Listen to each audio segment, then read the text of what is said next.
जब किसी काम में उतरो तो अपना सब कुछ झोंक दो। मैं एक अच्छी स्टूडेंट रही हूँ, लेकिन पढ़ना मुझे बहुत अच्छा नहीं लगता था। 5वीं कक्षा में तो फ़ेल हो गई थी। डर लग रहा था कि पिता को कैसे बताऊँ। डरते-डरते उन्हें अपनी मार्कशीट दिखाई, पर पिताजी बिल्कुल भी नाराज़ नहीं हुए। उन्होंने सिर्फ़ इतना कहा कि मुझे मालूम है तुम बेहतर कर सकती हो और मुझे मालूम है कि तुम बेहतर करोगी। अगली परीक्षा के दौरान मैं क्लास में अव्वल आई। मैं मानती हूँ कि चूँकि पिता ने उस वक्त चिल्लाया नहीं, जिसका सकारात्मक असर हुआ मेरे लिए, यह सबसे अच्छा सबक रहा। अपने बच्चों से भी इसी तरह पेश आइए। मैं शिक्षक बनना चाहती थी। जब शादी के बाद पति का लंदन ट्रांसफ़र हुआ तो पढ़ने का अच्छा मौका मिला। लंदन में 3 साल रुकना था। ऐसे में मैंने वकालत की पढ़ाई करने का निर्णय लिया। हालांकि मेरा कानून में कोई रुचि नहीं था, परिवार में भी कई इस क्षेत्र में नहीं था। वकालत चुनने की इकलौती वजह यह थी कि मुझे नियमित तौर पर कॉलेज नहीं जाना था। पर जब मैंने पढ़ाई शुरू की तब माँ की कही एक बात ज़हन में बैठ गई कि जो भी काम करो उसे पूरा मन से करो, पूरी ताकत झोंक दो।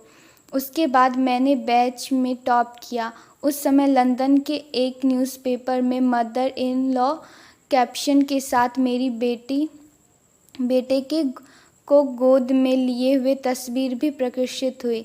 लंदन में पढ़ने के बाद पटना हाई कोर्ट में प्रैक्टिस शुरू की। चूँकि वहाँ कोर्ट में किसी महिला वकील का होना नया था, इसलिए कोर्ट परिसर में फुल स्लीव्स के कपड़े पहनती थी। पटना में मेरे साथ एक सीनियर वकील हुआ करती थी। उनसे लोगों के व्यवहार के बारे में बात करती। दिल्ली में बतौर जज पदस्थापना हुई, जो लोगों को मुझे स्वीकार करने में वक्त लगा। उन्हें लगता था कि महिला होने के नाते मेरा काम कुछ और है। इन सब चीज़ों पर मैं गुस्सा भी हो सकती थी, पर मैं सिर्फ काम करना चाहती थी। लोग कहते थे कि मैं वातानुकूलित घर में आराम कर सकती हूँ, फिर क्यों कोर्ट की गर्मी में मेहनत कर रही हूँ। 50 से 55 साल पहले महिलाओं के लिए अलग से कोई टॉयलेट भी नहीं था, लेकिन चूँकि मुझे प्रैक्टिस करनी थी इसलिए कई रास्ते नहीं थे। मेरी सोच भी थी कि अगर आप कोई चीज़ करना चाहते हैं तो आपको वह कर लेना चाहिए। मेरी स्कूलिंग के दिनों में सिर्फ ब्रिटिश स्कूल थे। मैंने कॉन्वेंट से पढ़ाई की और सिर्फ अंग्रेज़ी सीखी।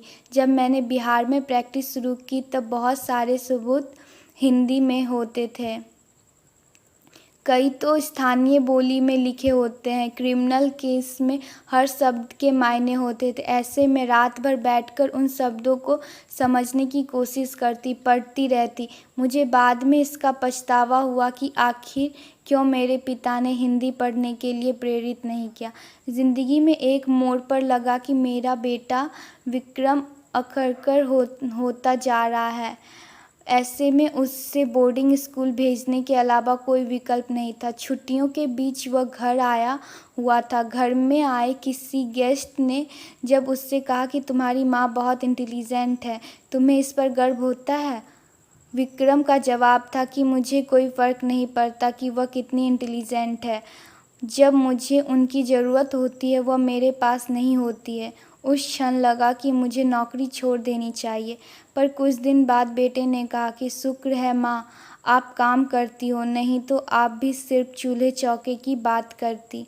मुझे लगता है कि ज़िंदगी इसी तरह चलती है।